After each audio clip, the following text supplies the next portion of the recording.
Right. Should we start? People are okay with me starting? Okay. All right, I'll start. Thank you for joining the session of virtual seminars in economic theory. We're finally back after the break just before Christmas. Today we have Marco Ottaviani from Bocconi, who's going to present the paper Grantmaking. We're also very pleased to have as guest panelists Hussein Yildirim and Ron Siegel. The format of these seminars is as follows. Just to remind you, we have a 60-minute presentation with possibly interim questions from the panelists. If anybody else has clarifying questions, please ask them in the chat and I will read them to Marco. If they are more substantive questions, I think we'll postpone them for the 15 minutes session at the end of the talk. Please keep your microphones muted. The talk is recorded, and I remind you that. Before I hand over to Marco, I want also to remind you that these seminars take place every Thursday at 4 p.m. UK time. So next week, February 25th, we'll have with us Alessandro Pavan from Northwestern, and he's going to talk about expectation conformity in strategic reasoning. And this is a joint paper with Jean Tirole, who will also be attending, I think. But as usual, you can find more information on our website by following us on Twitter. Anyway, thank you, Marco. The microphone is yours. Thank you, everybody.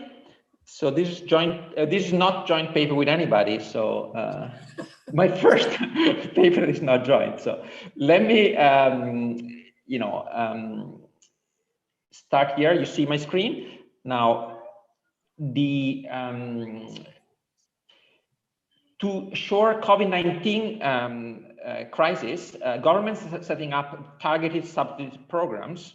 And so where you have applicants interested in assistance would document their qualification, which could be either need or merit.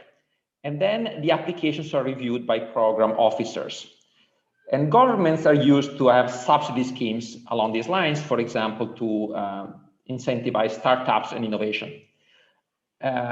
More broadly, philanthropists have long granted resources to meritorious activities, and governments as well subsidize artists and scientists like us. And here is a picture where you can see Galileo Galilei, and this is the Doge of Venice. He's presented a new telescope he invented in a way, and he's trying to get more money, increase in salary from the Doge of Venice because he was a professor at University of Padua.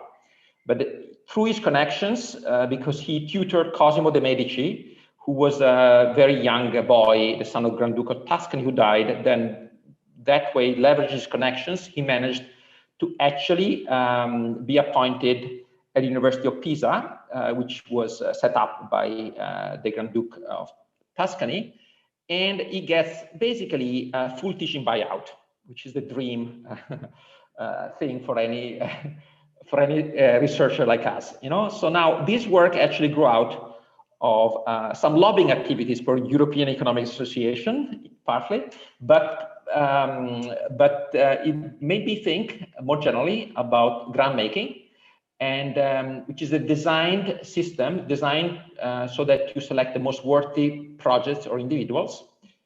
And often you have applications sent in by different applicants, which naturally would self-select applicants who think they have a chance, they stand a chance. Since it's costly, the application process, they are more likely to apply. And on the other side of the market, in a sense, there are evaluators, could be panel reviewers, that will look into the project and rank applications and then determine which project to finance.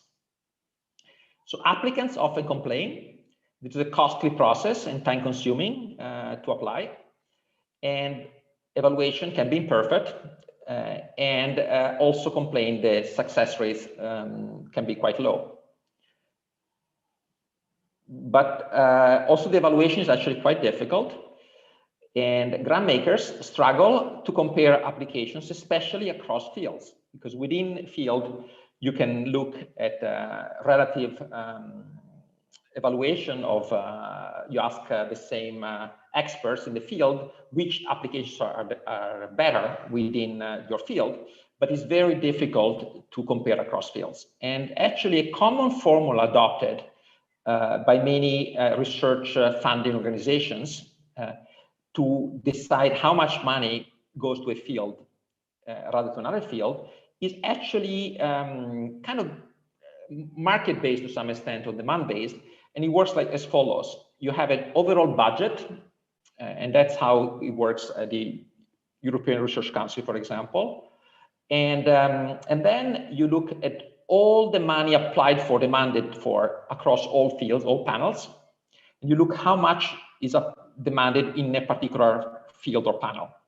And so you then apportion the total budget in proportion to applications in each field. And now the National Institutes of Health in the United States allocates $30 billion essentially with this formula every year. So this is the most commonly adopted procedure. So there are variations, so this is what motivated me. So the analysis is actually also much more generally, but this is just a leading example to have in mind. And I will come back to that later. So, but a key bottom line that is proportional allocation penalizes fields with more accurate evaluation. There is kind of perverse incentive built in. Yeah? Nevertheless, there are some good things about the system, this formula-based allocation, and I will also discuss those briefly. But you know, now more broadly beyond this particular formula, the questions that motivates me is understand how, for example, an increase in the budget, what's the impact of that on the success rate, which is the average probability of winning for applicants. And also, how do commonly used allocation procedures, such as this one, but more general procedures as well, perform? Yeah? So try to evaluate this once you take into account the incentives of applicants. And then as well, what would be the optimal allocation, and how can we modify maybe this allocation formula to actually improve the efficiency of the allocation process? Okay? That's like the big questions that motivate me. And now, but before getting there, so we're going to start with a really simple model, which is the baseline. And I'm going to go quite slowly, but most of the intuition is built up from this simple setting. So it considers a single field. So forget now the allocation of funds across fields. That's going to be an extension, yeah, later. But think about the single field populated by continuum of agents. Now, our agents are not going to have an impact on the allocation, in a sense, at the aggregate allocation. They are kind of atomistic. So each agent observes their merit, the type theta, and the type theta is distributed in the field according to a atomless distribution G. So there is a density lowercase g. Yeah. So now I will be very general about this, and I will not necessarily impose the common assumption that we are used to make in economics, you know, like log concavity or increasing as a rate. And we'll see that really is important to allow for more generality, because I get a rich results. That would be difficult to explain some of the facts without that.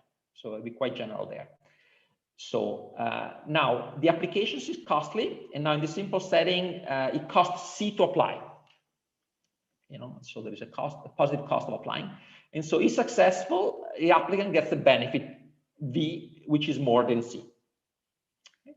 Now, the evaluator, who so essentially the panel, will have a budget to allocate, capital B of grants in a way, and will allocate based on a signal, which is a location signal. You can think about there is a merit type theta is the merit plus noise, okay, and where the sigma is the dispersion of the noise. but allow this distribution of the signal to be quite general. It could be a special case, would be normal. Yeah. But what I do retain, which is very natural, I think, the assumption that you have monotone likelihood ratio property, which is equivalent to log concavity of the density. Yeah. And why? Because that way, higher signal indicates a higher merit. So you have a monotonic allocation. Yeah? So it's a very natural assumption to make. And I will retain that assumption. Now, the key comparative statics I'm interested, though many others can also be done, and I partly do them, but is thinking what happens as the dispersion of the signal increases. You know, what happens as the signal become noisier, so less accurate. Yeah, and so this parameterizes information in the sense of lemon in this setting. Okay, so it's now, but I can be very general about the signal structure. Think about normal if you wish, but it doesn't have to be like that. Now, what's the timing? So the agent, each agent observes their own type and decides whether to apply. And then the evaluator observes a noisy signal for each agent. Yeah. And decide whom to fund, allocating the budget B and allocating to the agents that have a higher signal within the budget. Okay. Now the equilibria have a natural monotonic structure, as you can already easily understand. So, but it's useful, and that's maybe I think one of the small contributions here is to think in terms of supply and demand to gain some economic insight, I think. So, but there are no prices here, no, mind you. So the evaluator awards grant if the signal is above a certain cutoff X hat that comes from the monotone likelihood ratio property of the signal. And so then on the demand side, Marco, just to clarify, yeah. You said this comes from the monotone likelihood ratio property, but it seemed like you're assuming that the evaluator has to give grants to higher signals, right? So it's an assumption, it's not a result. It's a result. It's necessary for monotone likelihood ratio. You don't want to give to those with lower signal. Yeah. So necessarily so. Yeah. So it's a result. Marco, can I ask another clarifying question? Please. You mentioned this V variable being private information. Yeah. So the uncertainty. No. V is known. All the parameters are known. The only private information, is theta. Okay, let me go back. It's important to understand. So now all the parameters are known. Private benefit. The only thing that is uncertain is theta. Just very good question. Yeah. Let me stop here. Let's understand a bit the setting. To make sure we understand. The only thing uncertain is theta. So the benefit is private, but it's publicly known. Yes. You can think private benefit these are all parameters of the model. Okay. Yes. So Marco, just again to clarify, the evaluator observes a signal from every applicant. Yeah. And can choose whether to award or not to award any way that he wants. But you're claiming that in equilibrium, he will choose higher because of MLR? Exactly. So he would, he has to allocate the budget B. Yeah, exactly. And he will allocate the highest. Yeah. Okay. So now on the demand side, remember, these agents have a different merit type theta. And so since you have a higher theta type, you're more likely to be above the bar of acceptance. So it's worth spending the cost only for those above a certain level, which is theta hat. And the theta hat will be exactly different between applying and not applying. Okay, so that's on the demand side. You have a simple monotonic structure there. So those above theta hat will apply, below they will not apply. Yeah. So let me try to build that up. So the demand side, so you have these incentives. So suppose X hat is given to you, and it will be determined in equilibrium, but given X hat, the type theta agent will apply if it obtains V with this probability if the signal observed is about X hat given the type merit theta. Yeah. And so this is the increase in the probability. It is a probability of winning, and then if you don't apply, so minus the cost, in a way that has to be positive for you to apply. So that means inverting this, there is a marginal type theta hat that you can get. It's like this. It has to do with the quantile function of the signal here. So this is the marginal type, which is exactly different from applying or not. And so then those above this theta hat will apply. And what I've done here, represented here on the horizontal axis, have the quantity, the fraction of applicants in the field. Remember, it goes, if it's 0, is the kind of, the highest, it starts with the highest type here and go to all the types apply when A is equal to 1. And what I have on the vertical axis is the x hat here, which is the standard. Also, you can think about the type theta is also lives in the space. Okay? And so intuitively, and this is a geometric construction of the demand, it has to do with the distribution of the type and the distribution of the signal. These two distributions and the other parameter determined, and this cost benefit ratio determine the demand. And intuitively, if you have a higher bar, less agents will want to apply because it's not worth their while to spend the cost. And so you have a downward sloping. This is done with a uniform distribution on the type data and the normal on the signal, just to illustrate. Okay, so on the supply side, instead is slightly more subtle. And what you have here, you have the budget of awards to be handed out. And so those are the applicants, theta, G theta is the density of the applicants, and these are the applicant types. And this is the total winning probability for each type theta. So these, you have to hand out these prizes. The total winning probability has to be equal to theta in a sense once you integrate. And so for given budget here, so what you can represent here in this very simple situation with a fixed budget, you have intuitively an upward sloping supply. So as there are more applicants now, there are going to be more applicants above any given bar. Yeah, and so so you need to raise the bar if you want to spend a given budget. So it's going to be upward sloping supply. The fixed budget supply is necessarily upward sloping. Okay, very intuitive. And there's a way to construct, again, is determined by the distribution of types. It's the demand, in a sense, that generates the supply. Yeah, notice. Now given that, you can see upward sloping, downward sloping. You have a unique equilibrium. It's all continuous function, and existence is not a problem. You're always going to have a existence by Brouwer in all specifications of the model. And now let's think about comparative statics a bit to preview where we're going. And so when the noise goes to 0, so it means there is no noise. The evaluator is fully informed. You have perfect information. So now you know whether you're going to win or not, depending on your type. Yeah. And so the winning probability or the success probability is going to be equal to 1. Applicants are sure they can forecast whether they win or not.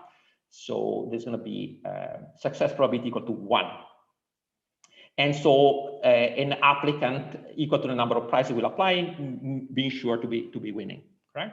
So now when you instead increase, the noise, the dispersion, noise dispersion increases, there will be, and I prove, an increase in the equilibrium applications. So it's actually not completely straightforward, the result, because actually the application demand can actually decrease or increase depending on, there is a fuller characterization, but it is not particularly interesting at this stage. Demand might increase or decrease with sigma, with noise. And also supply, when you have sigma equal to 0, is going to be like this. Now it rotates supply. But it so happens that equilibrium applications will necessarily increase, as is done here with the sigma equal to 0 here. There's the path decrease, and they actually converge here when the sigma goes to infinity to a certain level here, where even when you have, it's enough to have a bit of information in a sense, so you still have the better applicant self-selecting. And so, but there is more noise, there is going to be more applications in equilibrium. Yeah. And this pattern can actually be like this with the X, or it can actually go down depending on different parameters, but it's always going to be increasing in A equilibrium application will necessarily increase in the dispersion. Marco? Yeah. Yeah, a clarifying question. What do you think of this application cost? Yeah. For instance, as sigma goes to infinity, this is totally random. Nobody's evaluating my application. Yeah. Then why would I be still incurring this cost? Are you thinking of it as like the formatting cost of proposal, above and beyond any effort? Yeah. So in practice, there is a lot the fundamental empirical work trying to estimate this cost, and it's actually very sizable in terms of time that people spend writing applications and so on. But here, it can also be a control parameter. In some of the extensions that you put in the paper, you can think about it's a bit of an ordeal. It actually helps the selection. You want it to be costly, so in practice, it is costly. And here I take this cost is mostly coming from the guidelines, like obeying the guidelines, basically. Yeah. It's like. Yes. I mean, even if I know my proposal will be randomly selected in this extreme case, I still incur the cost because it has to fit the guidelines still. Correct. Yeah. Yes. In a sense, it could be.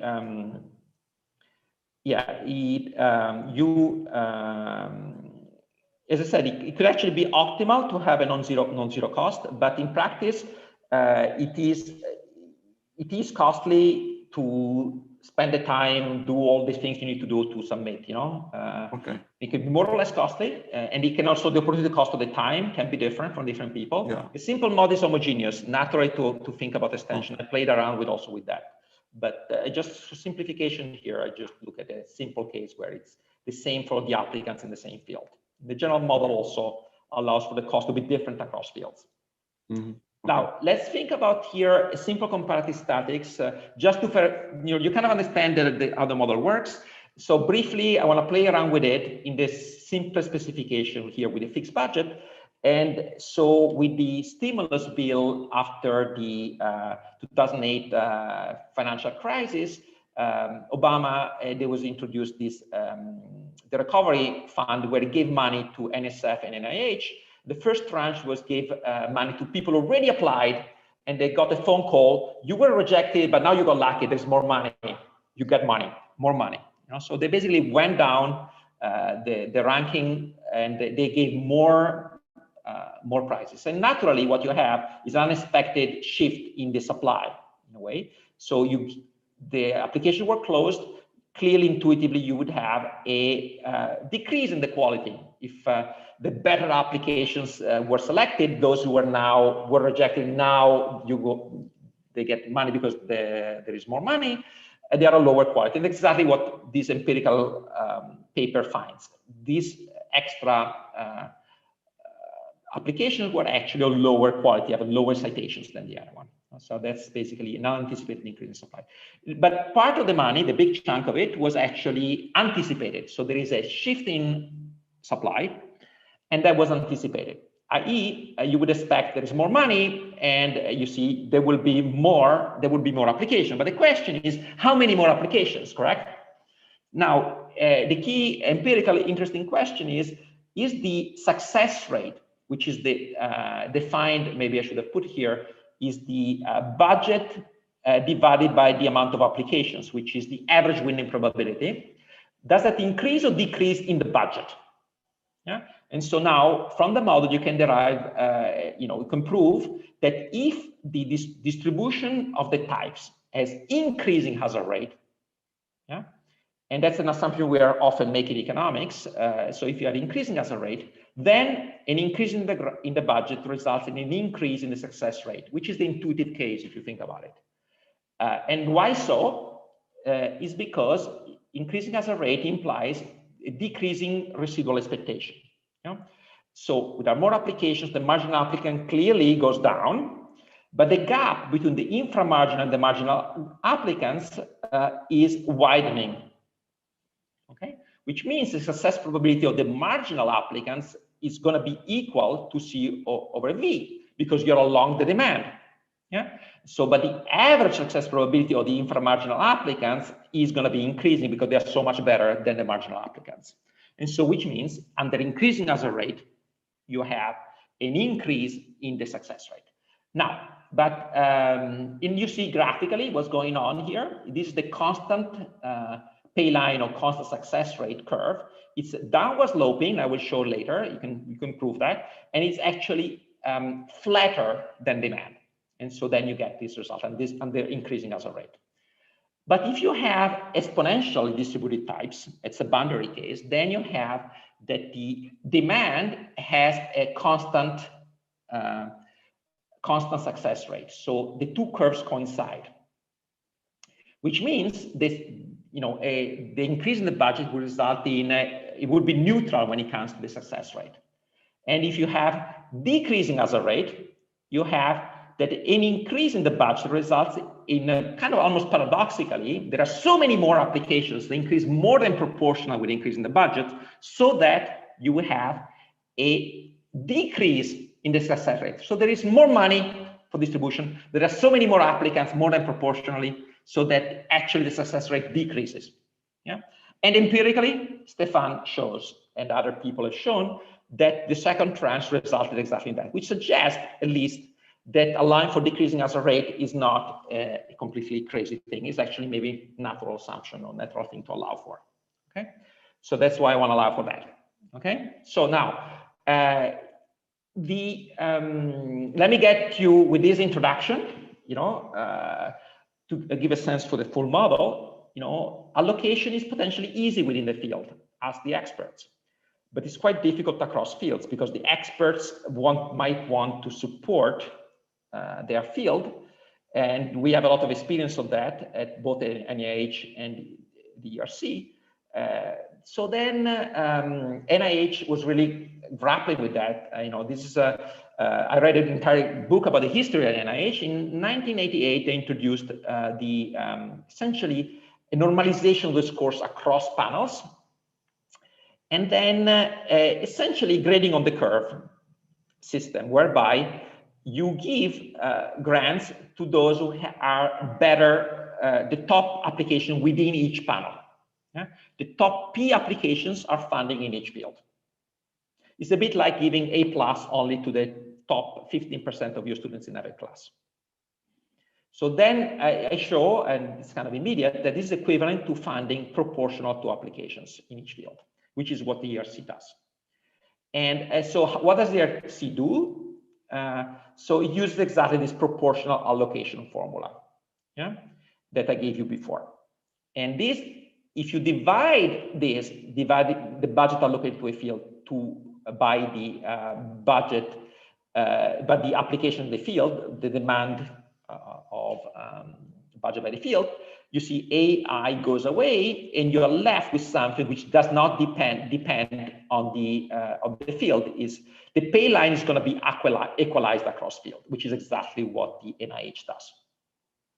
And this Payline decreases in the application in the field, but it's going to be across the board in all fields together, and it also decreases in the application in the other field. So this is the key property. Now, what I do in the paper, this becomes a special case of a very general formula-based allocation that has this property that is satisfied by that one and many more. And the key is what I call a subproportional apportionment rule that has a Jacobian of the Payline matrix, which is totally negative. A totally negative matrix is a matrix whose square submatrices, all of them, not only the principal and minor, all of them are alternate in sign. Yeah. So this is, I haven't seen much used in economics. We know about the total positivity is a bit the same as a total positivity, or total negativity. You have alternation in sign. But this is the key property that turns out to be essential for the result. And so a leading example is quasi-proportional apportionment that generalizes the proportional allocation. Is there an economic interpretation for this property, or is it just special cases? Yeah. I mean, in the paper, I give an interpretation. I'm still working on fully in a simple case of 2-3 fields. It can be interpreted simply, but a fully general, I'm still working on that. it's quite, I think it's, the paper has a bit of a discussion on that. Now, a special version is a quasi-proportional apportionment. You see with a proportionality coefficient, which can be dependent on the field, rho I. When rho are equal to 0 in all fields, you have fixed budget allocation, which is what I gave you before. When rho is equal to 1, you have the proportional apportionment rule used by some of the largest, especially federal states agencies, like Canadian and ERC and NIH. But in principle, I can allow the coefficient to vary across fields. And that's going to be useful when it comes to design parameters, and also not to be equal to 1.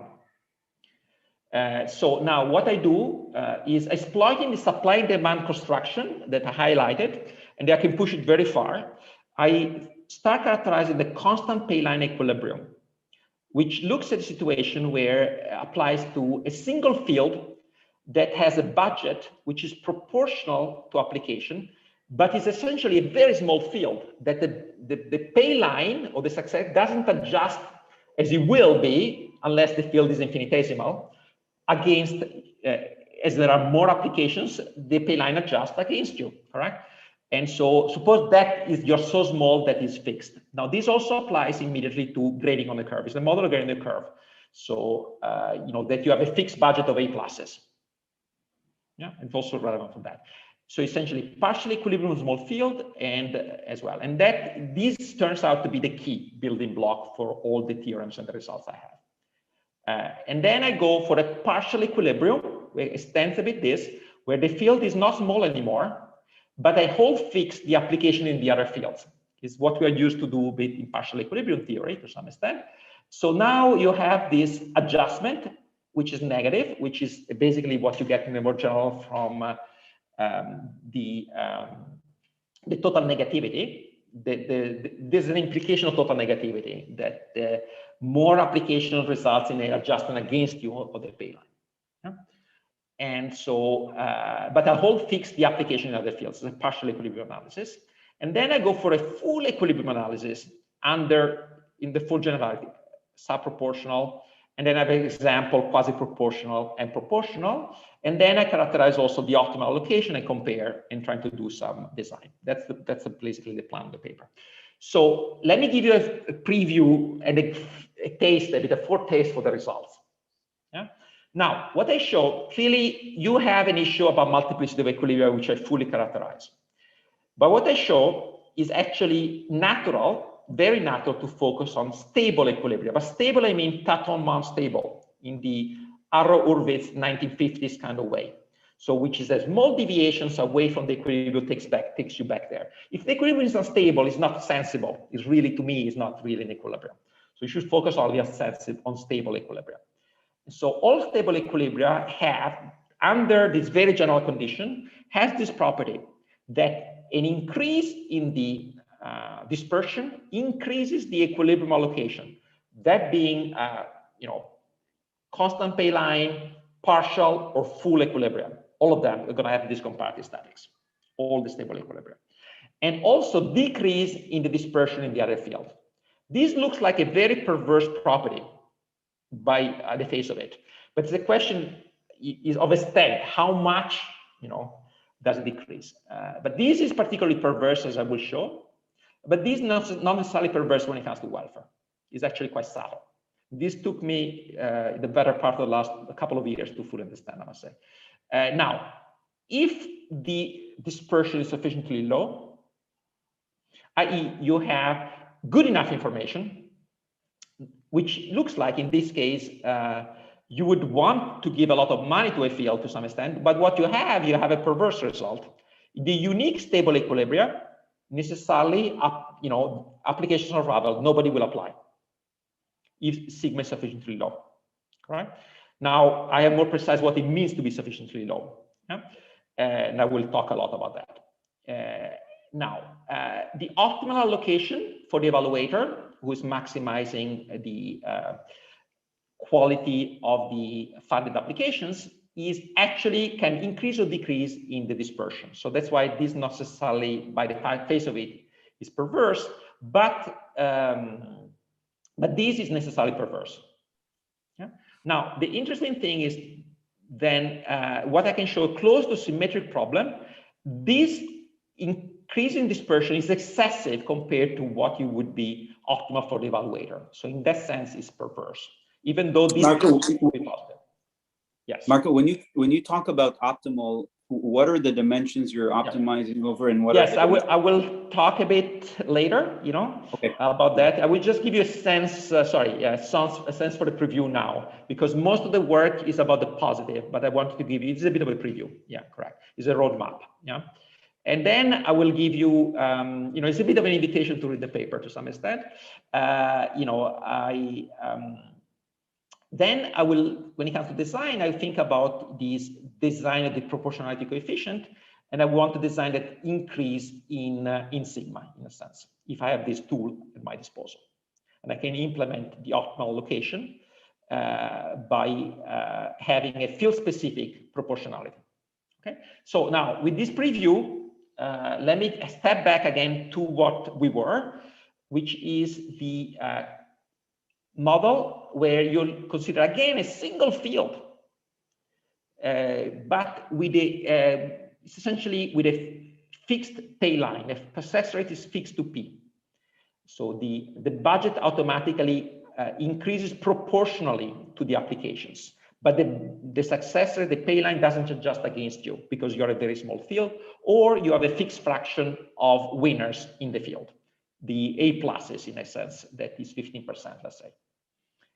And so then the supply is exactly what we saw before.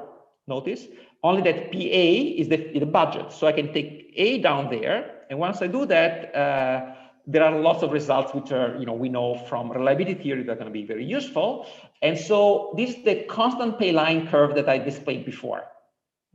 So essentially what you have is a supply curve now in this model, which is what we had before as a constant pay line locus that I displayed before. And that is necessarily always downward sloping. Yeah, always. Yeah, and the intuition for this is as follows. As you have more applications, so the average quality necessarily goes down. You're scraping the bottom of the barrel, And since you have, if you hold the same standard of acceptance, you have some worse applicant added. So you can have some budget left over now that the budget is increased proportionally with the increase in applications. So necessarily you must reduce the standard. So you have a downward sloping supply. Now I've noticed here, I plotted when it's flatter than demand. It's exactly true under increasing as a rate as a sufficient condition for that. And if you saw, then you have a supply which is flat in demand, i.e., if you start below, you have a unique equilibrium again. But if you have decreasing as a rate somewhere, then you have multiple equilibrium of some parameters. More generally, I have a characterization which is exactly under this condition, which I call increasing mean excess success. If this holds, then you have a unique, if and only if, unique and stable constant pay line equilibrium. And increasing as a rate implies that. But if you have a violation of this for some, at some point, then there are some parameters for which you can build multiple equilibria. And in every stable equilibrium, and so once you have multiple equilibria, clearly, as we know from general equilibrium, equilibria will alternate, stable, unstable, and so on. And in every stable equilibrium, which is the one you should focus on, the comparative statics that they will increase the application, equilibrium application will increase, the noise will always hold. Yeah? And the unstable equilibrium will have the opposite comparative statics, but that's not very interesting because they're unstable. Now, let's talk about unraveling. Okay, so what happens as you have, think about the dispersion. If you have a lot of noise, means the signal becomes nearly informative, it becomes like a lottery. Yeah, and now with a constant pay line, you'll have everybody applying under this condition. So if if you have the pay line, which is greater than the cost-benefit ratio, clearly everyone will want to apply. Now, let's now reduce the noise, make it add a bit more information. Then, given it's costly, some applicants will start dropping out. And so as the noise will go to zero, the signal becomes perfectly informative. Yeah. So with perfect information, as we've already discussed briefly, so the applicants, they know the signals that the evaluator will observe. Will only spend the cost of application if you're sure to win, correct? But if the pay line is less than 1, nobody will apply necessarily. So when the information is perfect, nobody will apply. Okay, that's immediate. It's kind of kind of an Akerlof's kind of flavor kind of result, So, but the interesting thing is that unraveling doesn't only occur when information is perfect. And actually, I characterize in a very neat way when unraveling holds more generally, and it's exactly this condition. So there is a stable equilibrium with unraveling, and so if and only if, and that's also unique, if and only if the noise is below a certain cutoff, sigma hat here, which is equal to this ratio, where you have here the denominator is the hazard rate of the distribution of the type. So, and so this is a condition such that the supply curve in the constant-payline equilibrium has an intercept above demand. So you have a stable equilibrium with unraveling. Okay, so if you have unbounded hazard rate, and so think about the normal, for example, the normal distribution has normal types, so then you have unraveling if and only if the information is perfect. But if you have a bounded hazard rate, example, logistic types, then you have unraveling whenever the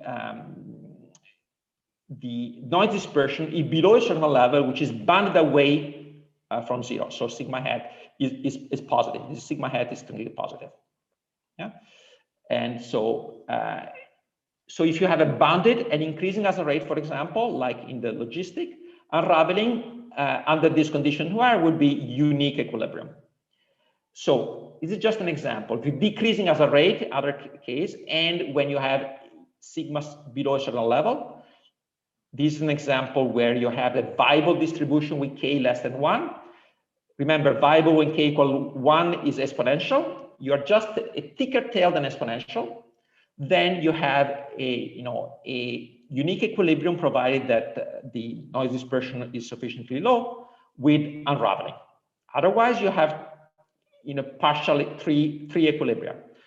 So one, you will have a crossing here, unstable, and you have a stable equilibrium with full, where everybody applies when sigma is above that level. But I give you just a flavor for the result. The paper has many more results that just characterizes when you get unraveling with in the constant pay line equilibrium. But this turns out to be the key condition for the full equilibrium as well. Yeah? So let's get now next to the partial equilibrium. With the partial equilibrium, remember, you're holding fixed the application in the other fields. And then consider single field again, where the pay line adjusts now. It's not constant anymore, like in a constant pay line, adjust against U. There are more applications, maybe a bit, but adjust again against. And so under the same condition that I gave you before, or a fortiori under increasing hazard rate, then there's going to be a unique partial equilibrium, and that's stable. But all stable equilibria satisfy our comparative statics that I gave you before. So the results carries over. Now, there is also a very simple graphical intuition. That's how I intuited many of these results and then proved them. And this is explained a bit in the paper. Yeah. Now, interesting thing is when you go to the full equilibrium. The full equilibrium you put all together. Now, if in all the fields you have these conditions, increasing hazard rate or image, So the full equilibrium is unique and stable.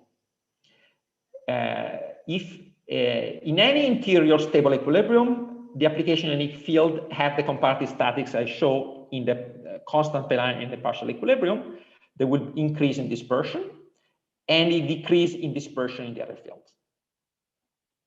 Okay, so all the results carries over. And this under full generality under the subproportional allocation rule. Yeah, and so using the properties of totally negative matrices. Okay, so now just to give you a sense of how the stability condition works, this is the kind of result that you have from the single field. That's the condition that result determines what happens in a single field, is the determinant for a single field. And then when you look at the full matrix, it's kind of decomposable in a way, and you can actually write the determinant this way.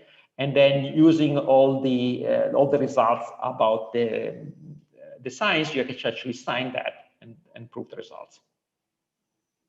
Okay, so now when it comes to unraveling in the full equilibrium, which is maybe what you might be interested in, if you have hazard rate that is unbounded in a field, then what you get is that, like for example, the normal, you have unbound hazard rate. So unraveling results only with perfect information. But once you have a bounded hazard rate, like say logistic, then you have unraveling when you have good enough information in a sense, when the noise is below a certain cutoff, which is bounded away from zero. Yeah. So, and this is basically the key concern about the ERC, that some fields are shrinking while other fields are actually attracting more and more applications. And the key concern is exactly the fields where there is more consensus and they're more scientific, where we have more agreement about what makes good research, like mathematics and physics and those fields. And while in the more softer sciences, there is an inflation of applications. And in some of the empirical work I'm doing, I'm documenting that, and it's a serious concern that motivated the work. Now, when it comes, and that's Ron's question, Marco? But yes, go ahead. Yes. Yeah. So it's a good point to pose here on the positive analysis. Yeah, since you are talking about some justification of higher or lower dispersion, yeah, can it also be related to the size of the panel evaluating? Like, what's the panel capacity here? Yeah. Like, if there are a lot of applications, then the panel will have capacity issues. So I'm actually you could yes, here I take it exogenous, but naturally you might think there could be overload. If there are more applications, yeah, you would have an overload, because typically it goes on for more and more days, and so people become more and more tired. And also, I was gonna suggest that becomes bigger, you have that less people will accept to do the job because it's very time consuming to be part of the panel. That would result potentially in the further deterioration in the quality, which further feedback that makes the problem even worse. Many of these things would actually worsen the situation, because if you have, in a way, what I'm saying is that these additional things would actually make the problem worse. But even if you don't have those, there are already serious problems. Yeah, you may have another kind of unraveling here if you link the dispersion to the number of applications. Yeah. Like the more applications, the noisier the evaluation will be. Sure. If the panel capacity is fixed, then it will just unravel on the other, but I don't need that. other side. In a sense, I don't need this additional effect. I can add it, and it that's right. But it will make it stronger. Sure, I fully agree. Yeah, totally intuitive. Yeah. Okay, great. Thank you. Yeah. Now, maybe get a bit to Ron's question. Now, the welfare bit is it's only sketched in the paper. It's I worked quite a bit with a former student of mine, and we are so this is Marta Moioli, who's on the line. So what I have here is the general setup where you have the evaluator potentially there. Think about the theta is the social value, let's say, of the research. If you finance it, you get a benefit theta for society.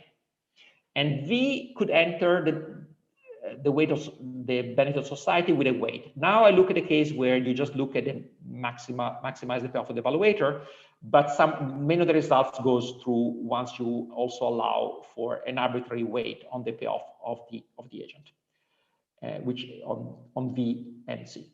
And so then you have the budget constraint, and the application demand on which you are constraining. So we are basically saying, I'm constraining to the fact you have to use a demand-based allocation system, and I'm potentially optimizing on how many people will apply in each field. Yeah. So the Lagrangian is like this, and then so you have a marginal cost and a marginal benefit, and intuitively you have this lambda being the Lagrange multiplier of the budget constraint. And so, so there is this marginal externality, and you want to, the marginal applicant has a value which is lower than the Lagrange multiplier necessarily at the optimal solution. And so there is an inframarginal benefit you're getting on all those you are financing, which is given by this marginal benefit. And so when you do comparative statics with respect to sigma, let's say, what you have a number of different effects. So, as the dispersion increases, the efficiency of the allocation process goes down. So which means the opportunity cost of money goes down, which means because of that is often to accept more applications. So this effect tells you goes in the direction of increasing. And then there are two direct effects here, holding fixed lambda, the Lagrange multiplier, and one we call the encouragement effect that goes in the direction of increasing A, and there is another one which has to do with information, with a self-selection effect that goes in the direction of decreasing A. And that becomes bigger when sigma is higher. Yeah? And so, and that basically characterizes whether you want to have more or less applications at the evaluator optimal solution as the noise increases. But what I can show is deviating from a symmetric allocation, application in any stable subproportional allocation equilibrium increase more in noise dispersion than in the socially, in the evaluator optimal allocation. Also holds for that, but and so you have this factor. There is the increase is too much compared. This can be positive or negative, but it's always too much. Increases too much application in noise. And in a way, so there is, as we said, in proportional. Just to give you an intuition, this can be positive, is positive necessarily, and this necessarily is negative. Now, this is necessarily perverse, because in this case, when the dispersion increases in other field, what you want to do is you want necessarily to increase application in this field, because it's relatively better. Necessarily instead, in all the equilibria, this goes in the wrong direction. Okay? So, and now there is an argument that allows you to prove this, and just to maybe I give you a bit of an intuition, but what you have is you're comparing, it really builds on the fixed budget, what happens on the fixed budget when rho is equal to 0. And what you can show is that this increase is already excessive on the fixed budget, and it becomes more extreme when you have a more proportionality than the fixed budget. So that's a two-step argument that allows me to prove this result, that kind of uses some of the earlier results. So more precise fields are excessively penalized by a symmetric subproportional allocation rule. And now the design solution is, that's basically the question I was after, is to increase proportionality, make it field specific in a field that has you know, in a sense, what you want to do, you want to, if the field is noisier, you want to make it more proportional, the allocation of the field. And if you do so, holding fixed the rho in the other field, you know. And so this follows from the fact that an increase in rho will decrease equilibrium applications in a field and an increase in the other fields. So a decrease in proportionality in more precise field will increase their applications. And so in a way to understand a bit what's going on, start with two identical fields here, field 1 and field 2. And what you have, since it's completely symmetric, you have a symmetric allocation. And what you have here is the demand is downward sloping. The demand is easy in this setting. Remember, that's always fixed. The supply, because all going from fixed, remember, fixed budget was upward sloping supply. Constant-Payline was a downward sloping supply.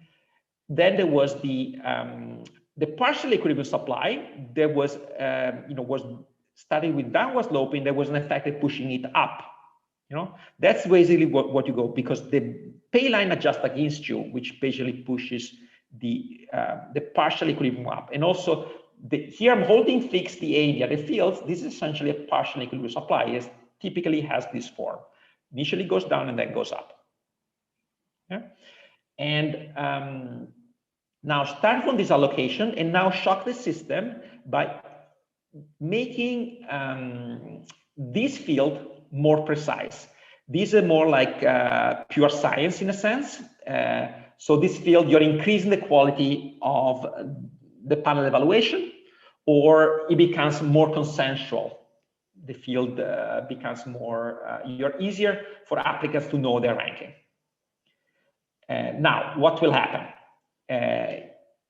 Actually, in this setting, what you will have, you have a shift in demand and a shift in supply. In general, the demand could shift in either direction. It depends. You know?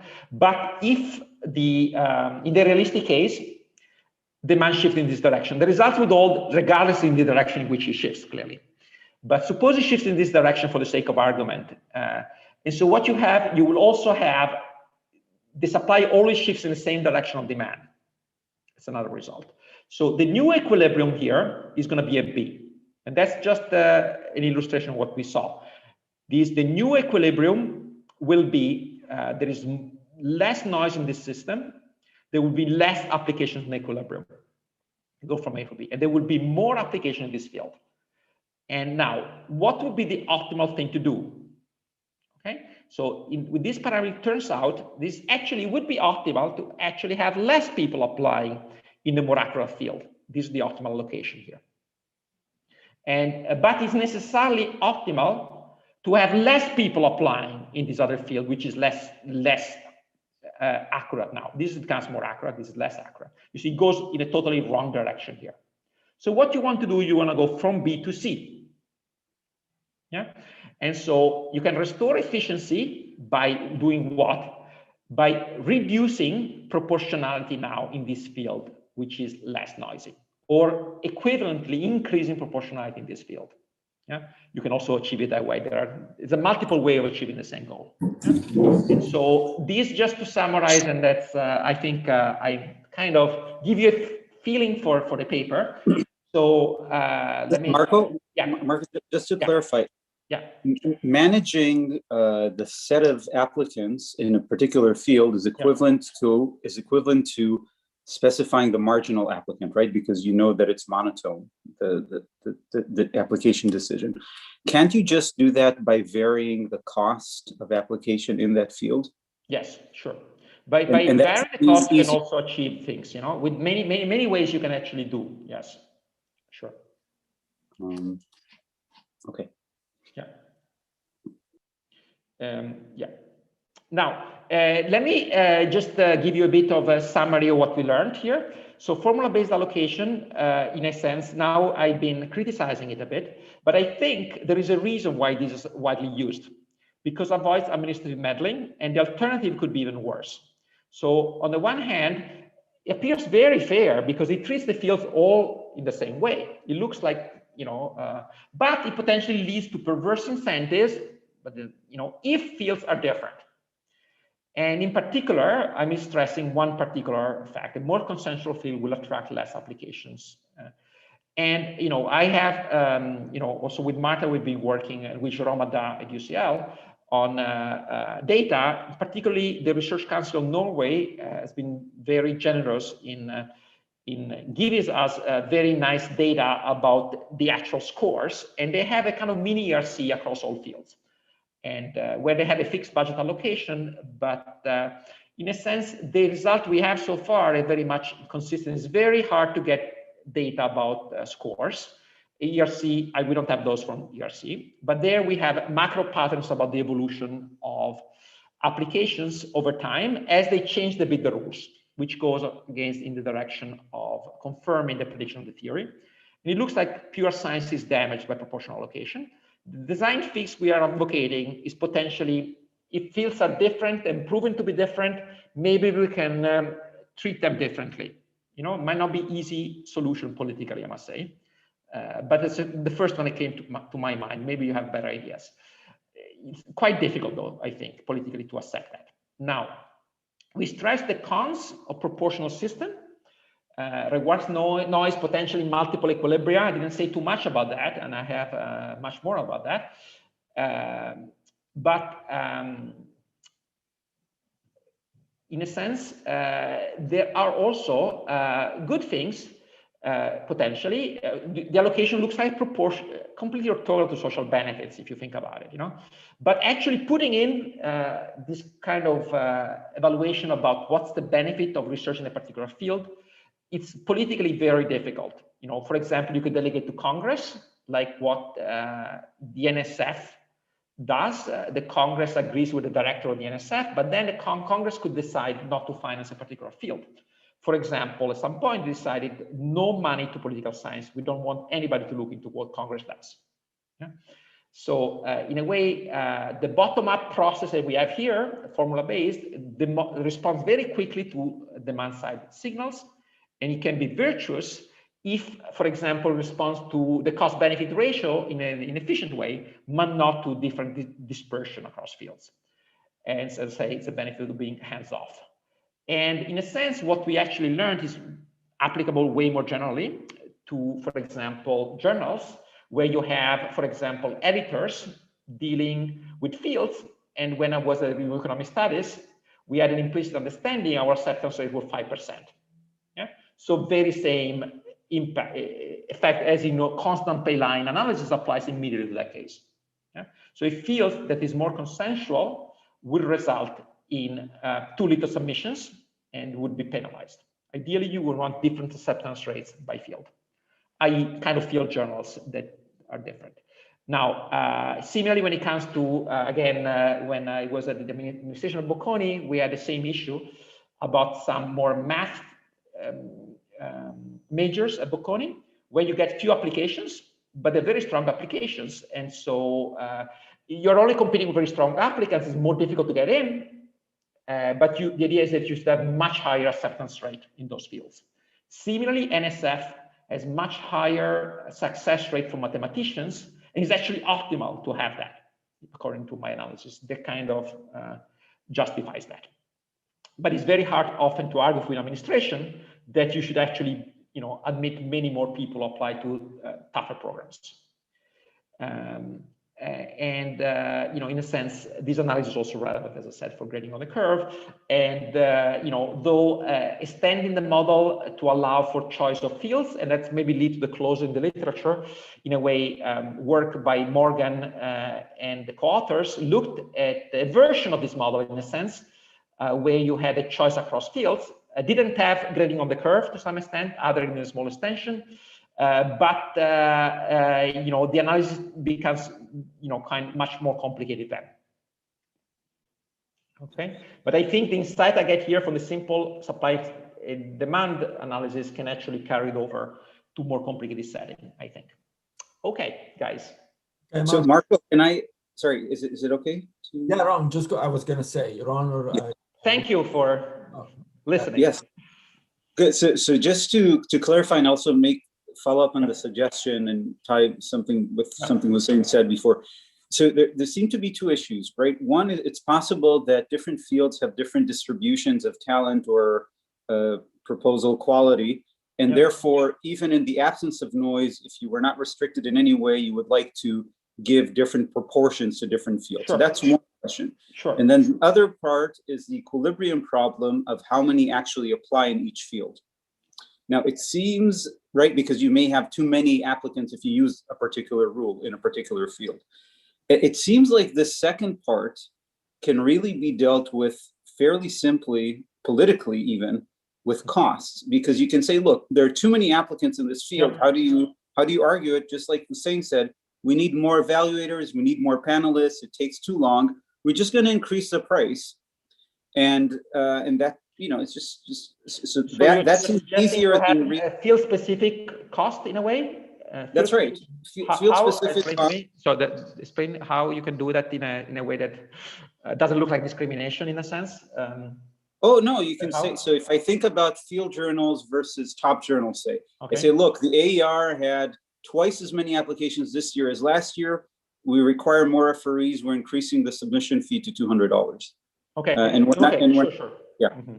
But then if you think about, you know, NIH and ERC. Yes. Yeah. Or think about science or AER. Say, okay, you know, theorists should pay less. I mean, you can do it, sure. You can do it, but I think politically it's going to be hard to accept. You know, theorists are going to pay less because theorists, we know, you know, it's very easy to evaluate theory, it's less subjective, you know, and then we have a lower submission fee for theorists. We say it looks like. So that's what the theory predict, you know, it's like, yeah. Right, so it's an empirical question. What is easier in terms of political economy? But I can definitely see someone saying, look, there are many more theory papers than econometrics paper. We need 4 editors instead of 2 editors. So we're just going to charge more for this field, which requires more evaluation. That doesn't strike me as completely unreasonable and certainly easier to explain. That, you know, but it will be, I mean, it's worth thinking, yeah. But I agree with field journals, you can do that to some extent, you know, Marco, here I wonder if another benchmark could be announcing the standard, you know, announcing the threshold X. Yeah, sure. As a benchmark, I don't know. I mean, obviously the signal is not contractable because it's private to the evaluator. But as a benchmark, whether in equilibrium these standards are like too low, too high. I mean, you're basically choosing, when you think about the optimizing, you have a demand curve in every system. You're choosing a point. You can equivalently choose an A or an X. Is 1-to-1. You're very much like a monopoly choosing a point in the demand curve. Okay, so choosing X or A is equivalent. Yeah, if commitment has no. I mean, at least it's worth mentioning that, you know, announcing the standard, even if it's not contractable, if it were, it wouldn't have any effect. I mean, in this setup, I'm assuming it's with continuum of agents. It may not have any effect, but at least, yeah. So there's another way to do this equivalently. I think instead of changing the C, the cost, you can change the V, right? Because you're comparing both of those. And there might be something easier to do, something like, you know, let's add a prize for the best theory paper, right? I don't think that econometrics would necessarily object or something like that. That's, I agree. You know, so, Now, interesting thing is the following, you know, the reality is that, you know, think about different fields. Think, you know, ERC has 26 panels. It ranges from physics, you know, economics and management are together. And you have, you know, kind of philosophy or history, you know, like arts being one field, very different fields. And the size of the grant, which is essentially a bit like V, is the same across. Politically, it's very difficult, even that. To me, it's like outrageous. I mean, we know, you know, if you're a literature scholar, you probably don't need resources that the particle physicist needs, correct? And so even that they don't do, correct? This seems to be a very low-hanging fruit. You should try to do that. And this is essential to me, that you try to have a different views. And NSF does that. NSF does it. And so, yeah. But you need political will. And then there is always a concern about administrators might, potentially abuse that, or also politicians. Yeah. Okay, does anybody want to, Zane, Ron, you guys are done, or anything else? Yeah, the one other thing, it's a very nice paper, by the way. This is a very nice, very well done paper, and it has far-reaching implications. One thing I was also thinking about is how to allocate, how deans are allocating resources across departments, right? It's a very similar problem, except there are no the application part. But at the level of budget allocation, I wonder if there could be a mechanism design problem. It's an abstract problem. It may not be implementable for political reasons. Yeah. But after all, it's preference aggregation, and everybody has an incentive to inflate the importance of their fields. Yeah. But I'm guessing. No, I agree. These are the applications I have in mind, and my reading of the literature. But you probably know more. It also relates a bit to work in in public economics. I thought potentially about allocating. What foundations do in a way. That's right. So I have a lot of discussion of that in the paper, but I couldn't see, I couldn't find models along these lines in that area. It would be nice to know. No, I don't think there is a model. In fact, that attracted my attention. Yeah. That these foundations also are big grant makers. It's usually a huge amount of applied interest on the topic, but that's right. Little modeling on it, from what I very good, Marco. Does anybody else have any questions they want to ask something? Thank you for quickly? your comment. Yeah. Can I ask something very quickly? Yeah, me. Yeah, sure. That was very nice, Marco. One application is the REF exercise, the research assessment in UK. So basically, the government has a fixed budget. Yeah. Then there are the panels on each discipline. So these would be your experts. Yeah. Who evaluate the research on each field. And then based on the relative ranking of the subfields, there is the allocation of the budget. Yeah. And there is always the argument that we economists shoot our feet because we are too strict on ourselves, and therefore we always get a smaller budget and so on relative to the other fields. And within the panel, there is always the argument of the theory that we theorists shoot ourselves especially on the feet because we are stricter, or is what Ron rightly says, we are easier to evaluate because 1 + 1 is 2. Basically, you can evaluate it much easier than something else. So as an application that you could think of is the I looked into that. That's but I will look more closely. The other one is I'm sure it's for future extension.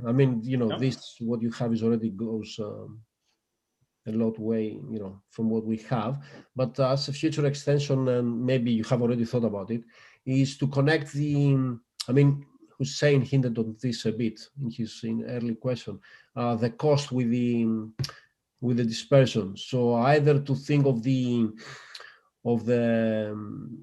sigma or as being a function, a decreasing function of the cost, or the other way around, the cost being an increasing function of the inherent dispersion in the field. So you need to put more effort somehow to convince the evaluators when your field is inherently problematic to assess easily. Because if I understand well, this somehow would break your dichotomy between demand and supply, right? It would no longer, maybe there is a trick there that I haven't thought, but from what I understand from what you presented, it could be that in that case, the demand and the supply are no longer, you cannot longer treat them separately. Notice that the supply in this model is kind of generated by demand side conditions. Of course.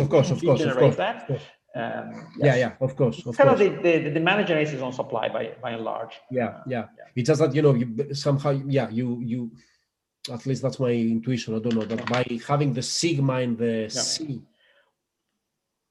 separately allows you to do, the comparative statics on the supply without having knock-on effects on the demand, if I understand well, right? Okay. So when a model becomes a bit complicated, now the demand is kind of exactly. independent across field, where you can decide in which field to apply. That's in a sense what Morgan and Al were focusing on. Okay. That's this model turns out to be more tractable, I must say. But clearly, in principle, you will want to have that as well as this, correct? Yeah, exactly. But already that one is, I think it's a hell of a problem. No, as I said, this is clear for the future.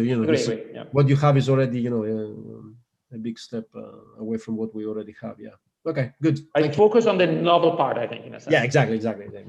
Everyone, we are going to stop recording now. So we end the formal part of the talk. I think we're going to stick around